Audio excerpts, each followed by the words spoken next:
dhinacyadu tanaasul ma muujin karaan xilligan waa isku soo jiijid tanaasul waa jiraaba haddaan la wada hadlayn tanaasul ma aduuna tanaasul jirin miyaa la wada hadli lahaa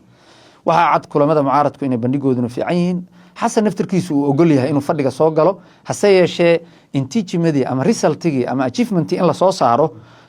ayuu hortaagan yahay marka wuxuu ku hortaagan yahay dadka negotiationka u soo diraayo waa maqar gadaal laga haayo waxba ma jari karaan waa midi gadaal laga haayo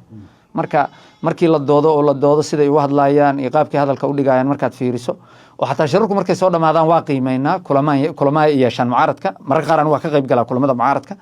marka ma jirto waxyaabaha ay soo bandhigayaan maahan waxyaabo maaragtay qofka xataa kula fadhiyo isaga ka soo go'ay dood isaga ka soo go'day maahane waa dood maaragtay hagis ku socota waayo gadaal maaragtay laga hagayo maadaama xasan sheekh waqtigiisa uu dhamaaday maxaa diidaa in mucaaradku si toos oo la fadhiisto oo meesha gorgortan uu ka galo maxaa ka hortaagan anigu waxaan isleeyahay wada hadal xumo horto anugu ka shaqsi ahaan kuma ogeyn madaxweynaha sadda labada jeer la doortay wada hadallada un waa geli kariyey sida un taariikhdiisu ahayd hase yeeshee xalku waxa waaye waxay soomaali wada goosato soomaali qofna xasan wuxuu rabaa inuu soomaali isagoo dhacsan inuu taladeeda u gooyo ayuu rabaa dadkan reer muqdisho oo madaxweyne shariif sheekh axmed u weyn yahana iyo labada maamul ee maaragtay legitimacyga hayste ee federaalka ah oo Puntland iyo Jubbaland ah waxay rabaan in wax Soomaali u dhan tahay in maaragtay loo midoobo oo la isku raaco oo aan doorashadii baydhabo ka dhacdo kale aan laga dhigin doorashadii federaalka doorasho legitimacy heli karta sharciyad heli karta lagu midoobi karo qofkii lagu doorto taageero uu ku heli karo ayaa maaragtay dooda dhabta ah taas waa isla doorashooyinka intaan ka gudbin oo Axmed Madoobe iyo Siciid Deni aan ka gudbin arrimahood maadaama golaashan ay ka mid yihiin dad badan ayaa isweydiinaya su'aal aad u soo laalaabatay shacabka ku soo laalaabta maxaa markasta ka dhigaya fartaagan Jubbaland iyo Puntland horta masiirka ummadda Soomaaliyeed ma laha waa ka jawaabaha masiirka ummadda Soomaaliyeed ma lahan qof la doortay oo kaliya horta waa inaan ogaano annaga waddankeenu waa waddan federaal hay-adaha federaalku waa inay u shaqeeyaan sidii loogu talagalay Puntland iyo Jubbaland waxba ku qaldanaan karaan oo ra'yiyan anigu hadda inaan qabaaba dhici karta hase yeeshee annaga midnimadeenna iyo Soomaalinimadeenna iyo wadajirkeenna iyo siyaasadeenna mar kasta waxay saaran tahay dowladda federaalka waxaa laga rabaa labada maamul waa run tabashooyin xilliyo kala duwan way jiraan iyo culaysyo way jiraan hase yeeshee siyaasaddu mar kasta waxay rabtaa negotiation isku qancin iyo inaad la timaado aragti aad dadka ku wadan karto inaad la timaado ayaa la rabaa haddii madaxweynihii marka hadda joogay uu aragti uu labada maamul ku dhaqa uu waayey ama uu baraahin cad ummadda Soomaaliyeed u soo bandhigi kari waayey inay isaga ka qaldan yihiin macnaheedu ma ahan in markaas la yiraahdo maamul hebel ama waqti hebel mucaarad ahaayeen hadda maxay mucaarad u yihiin ummad kasta ama state kasta waxa waajib ku ah inuu deegaankiisa matalo inuu danaha deegaankiisa matalo waxa laga rabaa Hirshabeelle iyo Galmudug iyo Koonfur Galbeed sidoo kale in deegaanada sida hadda Puntland deegaanka u matasho kale in u matalaana laga rabaa maxaa diidaa in matalaana dowladda federaalka la xisaabtamaan marka anigu ra'yiga ah kaligood in lagu koobo la yiraahdo iyadoo lagu cirjaynayo oo lagu riixayo in maamul kasta ka soo horjeedaan dood taas ka wanaagsan kana xoog badan kana qurux badan in la soo bandhigo oo ah waxyaabaha la isku hayo maamuladaas iyo hadda xukuumadaha federaalka ah ay isku qabtaan in si sax ah inta looga hadlo bandhig loo sameeyo Soomaali loo bandhigo kulamo waaweyn laga qabto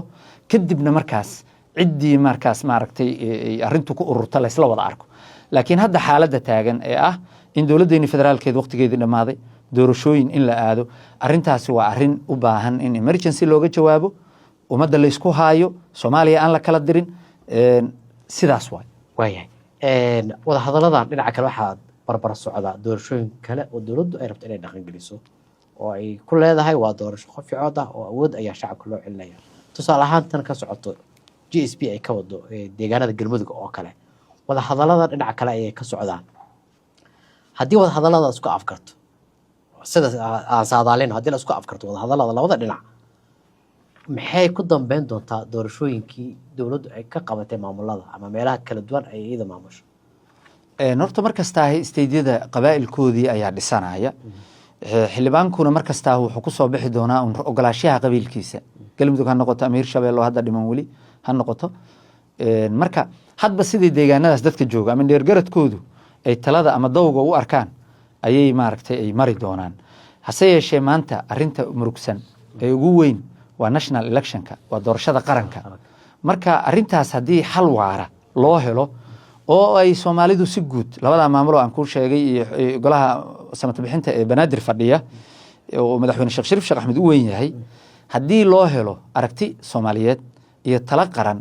oo wax lagu dhisi karo, doorashooyinka soo socdana looga qaybgeli karo iyadoo Soomaali aan la kala dirin, cod midaysan madaxweyne midaysan lagu dooran karo, iyadaasaa maaragtay mustaqbal wanaagsan iyo talo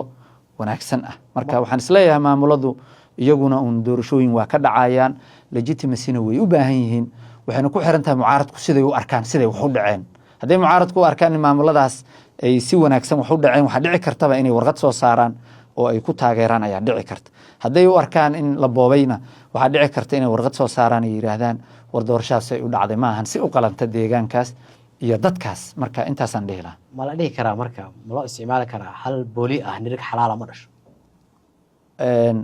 waa naqan kartaa. hase yeeshee mar kasta ahay siyaasaddu waa isjiijiid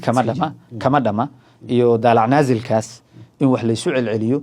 marka laakiin ummadda Soomaaliyeed dadku waa inay fahmaan waxa doorashooyinka hadda madaxweynaha xilkiisu dhamaaday oo koonfur galbeed laga shaqeeyay, doorashada xamar ka dhacday golaha deegaanka, taa hadda galmudug laga ifafaaladeeda iyo kaambeynkeedu ka soo ma ahan wax oo maaragtay waafaqsan shuruucda caalamiga ee doorashooyinka, wax waafaqsanna maaha. nidaamka xisbiyada adduunka ka jira ee doorashooyinka adduunka ka jirana ma ahan. waa nidaam adiga ragga kooxda ee abaabulan ee maaragtay maanta xukunkii jooga waqtigooduna dhamaaday ay samaysteen oo ay sameeyeen waaye. marka waxaan isleenahay shicibku ugu yaraan national electionka aan xooga saaro si looga badbaadiyo maaragtay dhibaatadooda iyo hagardaamadii hadda inta ay sameeyeen iyo dhibaatooyinkii ay ummadda ugu geysteen nidaamyadii doorasho oo beenta ahaa ee hadda lasoo maray. gudoomiye tartami rab oo xisbi oo la leeyahay annagu maxaafadaanahay mucaarad noqo ee ila tartan inta suuqa laga waco.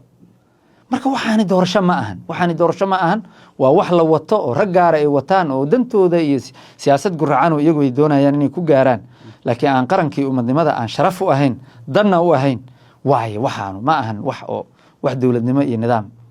sal u ah maaha. qayb kale oo waraysigeena gudageli doona oo mucaaradada aan uga hadli doono, maxaa xal ah ayaa is leedahay ugu dambeeya? xalku waxa waaye in la wada hadlo, wada hadalku miro dhal noqdo. madaxweynaha hadda waqtigiisu dhamaaday Xasan Sheekh Maxamuud, madaxweynuhu 2 jeer lagu doortay, waqtigaagi waa dhamaaday. hadda Soomaaliya oo dhan hadda ma xukuntid, reer Muqdisho aad xukuntaa. reer Muqdishona maanta madaxweyne Shariif Sheekh Axmed iyo wasiir Cabdiraxmaan Cabdishakuur, ra'iisul wasaare Khayre, xildhibaan maaragtay Cabdiqaadir Cusuble iyo dadka la midka ahi oo ka soo horjeeda oo qaarkood gudoomiyaal gobol soo mareen, dad badan oo aragtida siyaasadda ka soo horjeedo reer Muqdisho u badan. dadkaas intaad xoogto xukunaad xoogto Muqdisho kuma haysanaysa. waxa waaye inaad wada hadalka aqbasho, talada ummadnimada aqbasho, Soomaalinimada aqbasho, Soomaalina sidii lagu wada hayn lahaa falowgeed iyo taladeed aad la timaado miiska heshiis dhaba oo aan laalaab iyo jiidmaal ku jirin aad fagaaraha la timaado. marka intaasaan dhihi lahaa.